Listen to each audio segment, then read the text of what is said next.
তো hello guys, আমাদের দেখে কমপ্লিমেন্ট হচ্ছে।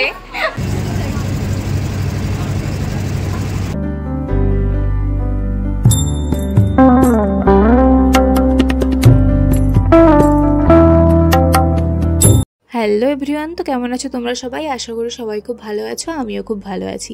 তো আগের ভিডিওটাতে তো দেখলেই যে আমরা বেনারস পৌঁছে গেছি। তো এবার আমরা চলে যাচ্ছিলাম আমাদের হোটেলে, আর আমাদের হোটেলটার নাম ছিল ডিকে হোটেল।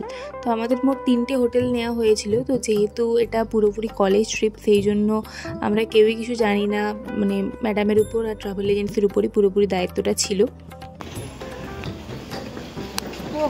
তো ফাইনালি পৌঁছে গেছি আমরা। তো চলো প্রথমেই আমাদের রুমটা তোমাদের দেখিয়ে দিই। এই হচ্ছে আমাদের রুম। এই রুমটায় আমরা 5 জন ছিলাম, আর অনেকটাই বড় ছিল রুমটা, তো সেই জন্য আমাদের কোনো অসুবিধে হয়নি। আর ভীষণই পরিষ্কার পরিচ্ছন্ন ছিল রুম, বাথরুম দুটোই, তো সেই জন্য আরও ভালো লেগে গেছিলো আমাদের সবার। আর আমি এখানে অন্বেষার ট্রাইপডটা নিয়ে একটু প্রফেশনালভাবে ব্লগ করার চেষ্টা করছিলাম, কিন্তু কিছুই সেরকম বলিনি, তো সেই জন্য সাউন্ডটা অফ করে দিয়েছি।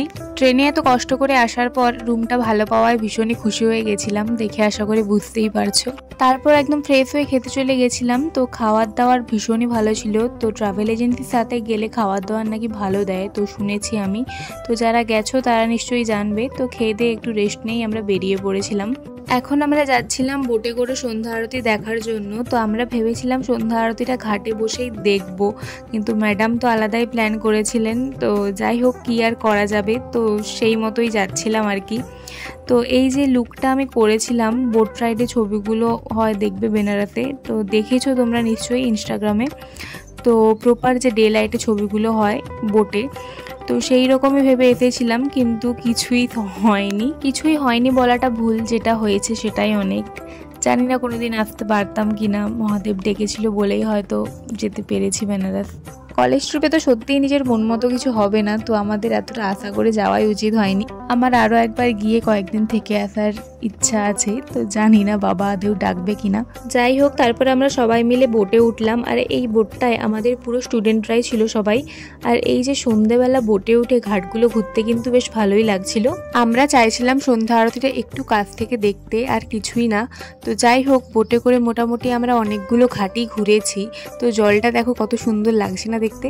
অসাধারণ একটা সুন্দর ভিউ দেখতে দেখতে আমাদের সন্ধেটা কেটেছিল সবার।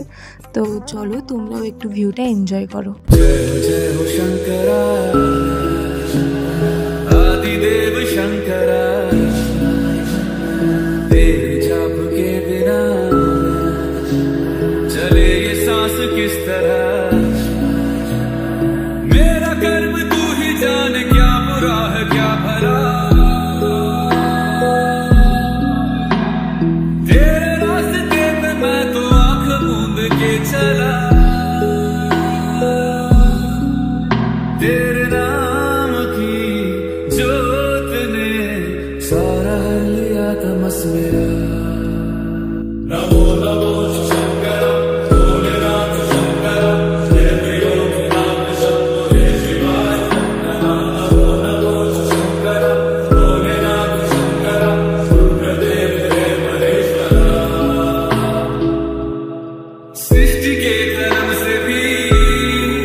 এই হচ্ছে সেই মণিকর্ণিকা ঘাট। তো এখানে 24 ঘন্টায় আগুন জ্বলতে থাকে, কোনো সময় নেভে না। আশা করি এই ঘাটটার ব্যাপারে তোমরা সবাই জানো।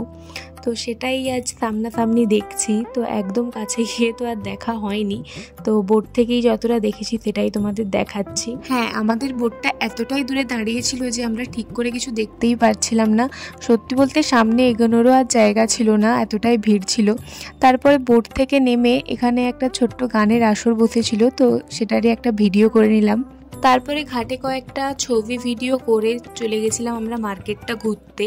তো বেনারসে তো চুড়ি, বেনারসি শাড়ি এগুলোই ফেমাস, তো এগুলোই একটু ঘুরে দেখছিলাম আর কি। এই দোকানে চুড়িগুলো বেশ ইউনিক দেখতে লাগছিল, তো এখান থেকে একটা সেট চুড়ি আমি নিয়েছি, ওই যে রেড আর গ্রিনের কম্বিনেশনে যে চুড়িটা দেখছো। তারপর হোটেলে এসে আর ফ্রেশ হওয়ার টাইম পাইনি, একদম খেতে চলে গেছিলাম। খেয়ে দিয়ে এসে ঘুমিয়ে গেছিলাম। তো পরের দিন কি করলাম সেটা নেক্সট ব্লগে আসছে। তো আজকের ভিডিওটা এখানেই এন্ড করছি। ভিডিওটা যদি ভালো লেগে থাকে লাইক শেয়ার সাবস্ক্রাইব করে দেবে আমার চ্যানেল। তো দেখা হচ্ছে নেক্সট ব্লগে।